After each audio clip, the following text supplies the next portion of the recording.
2v8 is back in the game, guys. Oh my god, oh my god. Now don't worry, I'm still doing the finesse video. I just thought I'd do a quick update on 2v8 since I've had some pretty strong opinions of it in the past. And now it's back with the killer that got me into the game, Ghostface. Everything will be timestamped as always, so if there's something in particular you want to hear about, you can just go straight to it rather than having to sift through the whole video. First, let's just quickly go over what the actual changes were this time around to 2v8. Ghostface and Oni are the new killers in the game, the herbs are gone from the last iteration, bots are gone from the last iteration, and smoke grenades are back. There you go, there's all the changes. You serious? Now we're going to start off positive for once. I'm having more fun this time around playing Survivor than before. Now this isn't because the game mode has substantially improved or anything like that, that would just be silly. It's basically the same actually. No, it's because bloodmoon was so horrifically bad, it's made me appreciate every other modifier tenfold. The same thing happened when Chaos Shuffle came back for that week. I swear that was the most fun I've had in DBD in a long time, and 2v8 is a lot more fun because at least it's different from the base 1v4 mode. I said it in the bloodmoon video, but for me, as long as a modifier changes the base gameplay in a unique or interesting way, even if I don't personally like the modifier, I think that's good. And 2v8 does that. I will admit it, it does help that you get like 1 billion blood points from playing this mode. I had a match that lasted 5 minutes on Survivor and I still got about 200,000 blood points from it, which is more than the bloodmoon event, while being more entertaining. Nice. The next positive are the void crystals are in this mode. Genuinely, I adore the void crystals. I think they're super fun. I love them in the Halloween event and they're by far the best thing that Behavior has added to this game since I started playing it. If flashbangs were replaced with these things, they'd be on my loadout 24/7. Unfortunately, you need to open chests to get them. Nobody wants to open chest Behavior. I get it, you probably just yeeted them in the mode last minute so there was something for Survivor, but the Halloween version was leaps and bounds better because it was a reward for doing things like gen repair and stunning the killer. And you also got a buttload of blood points for creating them. It was organic with the gameplay loop of DVD, and overall it was just better than holding left click on a box for 5 seconds when you're in the middle of holding left click on generators. Now, let's get into the negatives. The Wesker Bug, that one that locks you in animation preventing you from playing the game, yep, that still exists. What? What? What? What? This should have been fixed in the last 2v8 iteration. The fact that it's still here 3 months later is a goddamn joke and completely unacceptable. Waiting in a 45-minute queue to get soft locked is disgusting and shouldn't ever be a thing, yet here we are. If for no other reason than to at least be respectful to the Resident Evil IP. It's the same thing as when you borrow something from your neighbor and you return it in a better condition than when you borrowed it. Capcom is extremely relaxed with this license and what they let you do with it. They were the first ones to allow you to put their characters in 2v8. They're the only guys who have 2 chapters, and it's arguably the most liked license in the game right now. The least you can do is make it so it doesn't soft lock our games after 3 months. Now, if you do want to play Wesker in 2v8, I do have a fix for it that used to work in the last 2v8, and it worked in this one for the match that I played of him. Now, when you're dashing, just don't use your movement keys, so that's WASD on keyboard or the left analog stick on controller. You can turn your camera mid-dash to Euro bend, and you can use your keys to wall bounce and such. Just don't use them when you've grabbed the survivor or when you're about to grab the survivor. This seems to completely prevent the bug from occurring, which I thought was common knowledge, but people in my stream didn't know about this, so if you didn't know, there's the information for you. It feels a little awkward, but it does work. Next up, the balance. It's still disgustingly Survivor-sided. Oh, big shocker there. What are you going to tell me next? The sky's blue? Literally nothing has changed on this front, and you can still slam gens at Mach 1. The catch-up mechanic still heavily favors survivors in that it actually helps survivors and does basically nothing for killers, and the gen perk is still ludicrously broken if you can hit your skill checks well. The maps are also still disgustingly broken. Basically, if you just want to know how it's Survivor-sided, I'd just watch one of my other videos. I'm not going to go over it again. The new balance issues, however, come with the new killers of Ghostface and Oni. We're going to start with Ghostface since he's the reason I got into the game and the reason that I actually was interested in 2v8. He's famously one of the weakest killers in the game, so you'd expect some pretty juicy buffs for him. They nerfed his exposed timer down to 30 seconds. Emotional, damn it! You can't make it up. You can't make this up.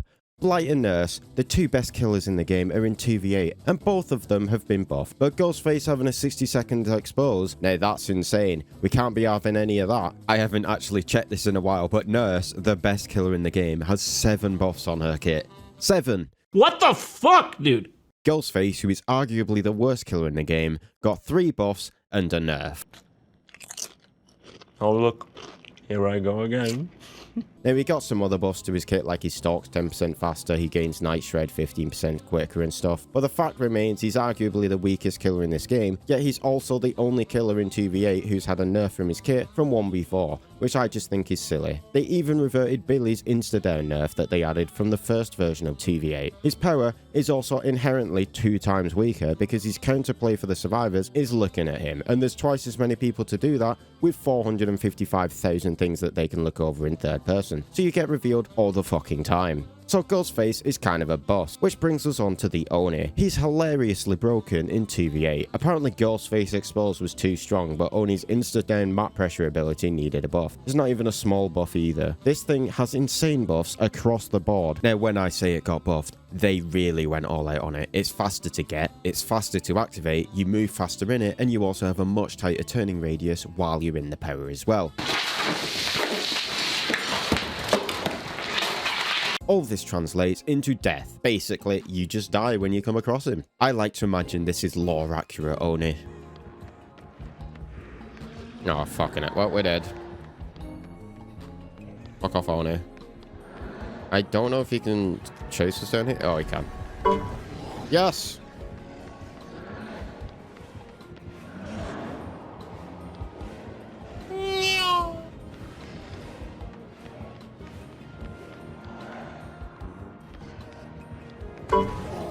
Chesticle. Chesticle saved my life. Oh shit, not good. Yeah, but you just kind of die on that one.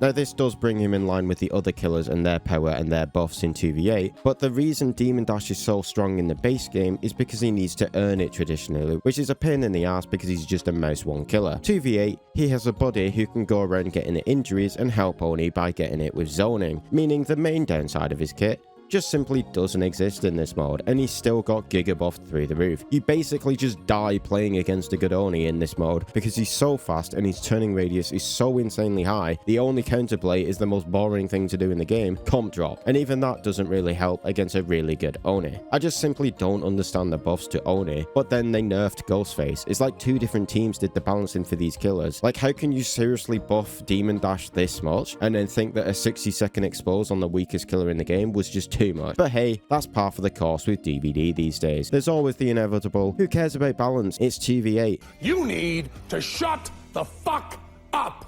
Now, these are the same dumbasses complaining on all the social media that every single match is Oni and Legion. Let me ask you something. If you're sitting in a 40-minute killer queue, are you more likely to play the weaker killers in the mode that's already not in your favor, where you're likely to be steamrolled in 5 minutes, or are you going to play one of the other killers who can actually compete and is generally more enjoyable because of it? Like it or not, most people don't want to play the weaker killers as is. People want agency in their matches. That's why every survivor has 17-second chance perks in 1v4. They want to increase their chances of feeling like they make a difference in the map, and it's no different in 2v8 with killers. Next up is the obligatory queue time discussion. They're still dog shit. Now, who could have seen this one coming except for literally every single player? Now, last time that 2v8 was in the game, there was bots and it was done to improve the queue times. A lot of people said that they didn't. Now, I said the bots actually improved the mode overall because the queue times were substantially better, and so was the balance. So my queue times with the bots in the mode, which I did time, the first one was 6 minutes long, the second one was 12 minutes long, and then it was 15 to 20 minutes once we got past 12 PM, which was a substantial improvement from the last version of 2v8. So we tried to play 2 matches the other night with removed bots. Our first queue was 35 minutes long, and then our second queue was 45 minutes long,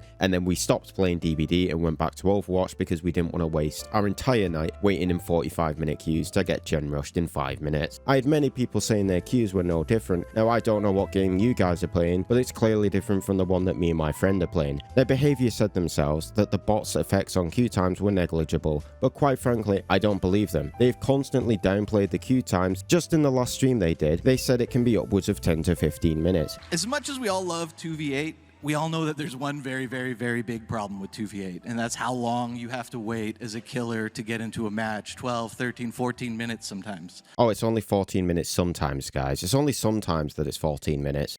Liar! Motherfuckers, that's the bare minimum of queue times, 10 to 15 minutes. I've never had a queue below 30 minutes without the bots in this game. The queues are a disaster, and that's not mentioning how it's annihilated the regular killer queues too. A 40-minute queue to be gen rushed in 7 minutes is just not worth it. Now, Behaviour mentioned an upcoming fix for the problem, and I use fix in the loosest possible way because it's not actually a fix, it's just Behaviour's band-aid special of trying to address the symptoms and not the problems. They're making it so while you're searching for killer, you can queue up for survivor and play that, and your spot in line will be saved. Now, there is a couple of issues with this approach. One, this isn't fixing the long queue times. This is just giving you something to do during those queues. And more importantly, the thing you're doing is the most boring part of 2v8, which is playing the survivor role. The long queue times are still there, you're just kind of masking them by playing survivor. The second issue is this has the potential to actually make queues worse. Let's say you normally play survivor with your friend and you've jumped onto DBD. Well, if you're playing survivor anyway, you may as well just queue up for 2v8 killer, and then you'll also get to jump in and killer every now and again when your place is held, while just playing the game like you normally would. Now, the issue here is you'll be encouraged to join the killer queue because why not? More people will end up in the killer queue, potentially increasing the overall wait time. Now, this could also be offset by the addition of people who are normally queuing killer, also filling up some survivor matches, but we'll just have to wait and see. At the end of the day, the real solution is just make survivor more fun. I've said it in every 2v8 video.